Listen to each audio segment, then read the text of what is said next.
Di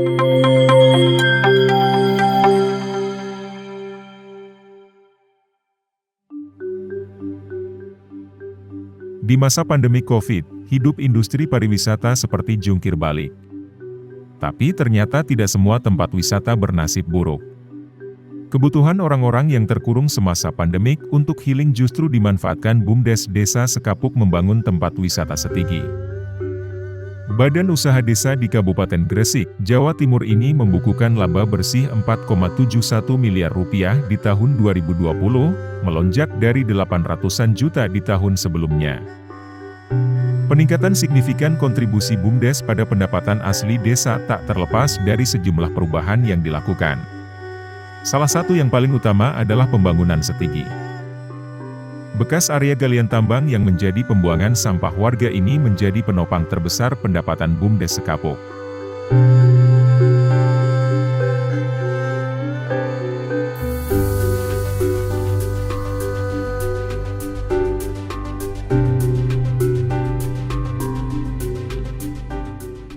Karena dianggap sesuatu tidak mungkin ketika saya bicara net profit BUMDes 1,2 miliar. Itu tidak masuk akal. Karena saat itu memang sudah ada BUMDes, tapi stagnan, tidak bisa nyetor ke PADes, jangankan nyetor, untuk bayar listriknya aja tidak bisa, listrik untuk operasionalnya BUMDes. Nah, sementara saya muncul dengan gagasan, saya ini menghasilkan nilai untung. Jadi 1,2 miliar itu tidak muluk-muluk, jadi kita punya keyakinan persoalan yang kompleks ini akan menghasilkan sebuah keberkahan kalau kita mau mengelola. Wisata Setigi namanya spontan. Saya ambil dari 3 unsur yang hilang, yang rusak. Dulu itu bukit, ditambang, rusak, sumber airnya hilang. Nah ini saya munculkan jadi sebuah nama. Selo itu batu, Tirto itu air, Giri itu bukit. Batu, air, dan bukit hilang di sana. Menjadi cerukan gini. Menjadi lembah. Nah ini saya munculkan. Selo, Tirto, Giri. Biar tidak terlalu panjang, sulit diingat, saya singkat. Setigi. Jadi bicara Setigi konsepnya saya sederhana. Sederhana saja, tidak neko-neko karena kebetulan saya tidak pakai konsultan, saya tidak pakai desainer. Saya bikin patung Gupala Dwarapala. Ini peradabannya terkait masalah bahwasanya kehidupan dulu ada yang namanya Majapahit, itu gerbangnya. Berarti ketika kita jaya jangan pernah jumawa. Kesombongan apa, itu tidak ada gunanya. Karena buktinya Majapahit tinggal sejarah. Kejayaan itu tinggal sejarah. Akhirnya saya bikin setelah itu Candi Topeng Nusantara. Termasuk jembatan itu saya kasih nama Jembatan Peradaban. Ada kolam banyu gentong di sana. Terus kemudian setelah kolam banyu gentong kita kembangkan lagi, kita bikin pemandian hijaber. Kita bangun kolam banyu gentong sama taman desa.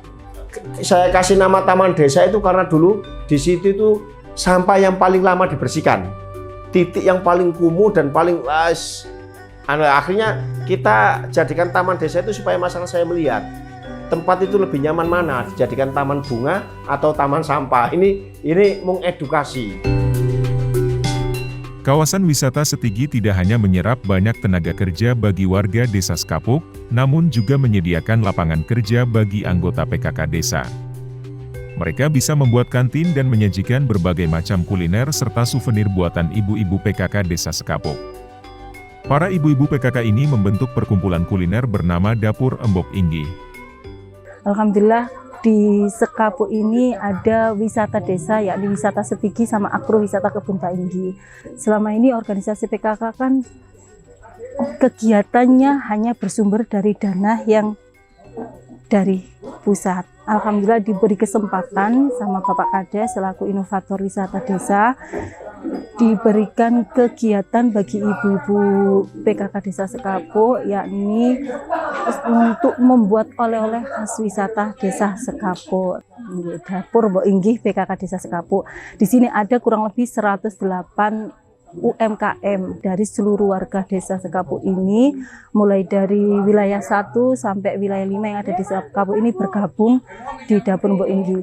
Dan dari 108 ini dihasilkan kurang lebih 36 jenis jajanan camilan kering yang bisa beli sebagai oleh-oleh wisata desa. Jadi kalau dibilang omsetnya itu bisa kurang lebih 20 juta lebih setelah pandemi per bulan.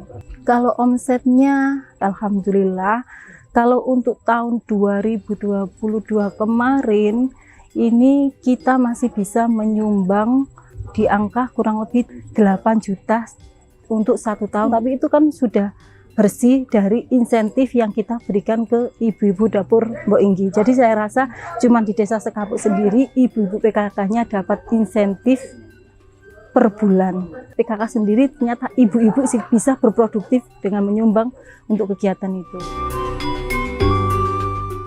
Kuliner saya di bidang ikan asap sama borju. Sejak wisata buka saya sudah berkecimpung di situ. Kalau dulu pas sebelum pandemi sangat luar biasa. Kami sih optimis seperti itu.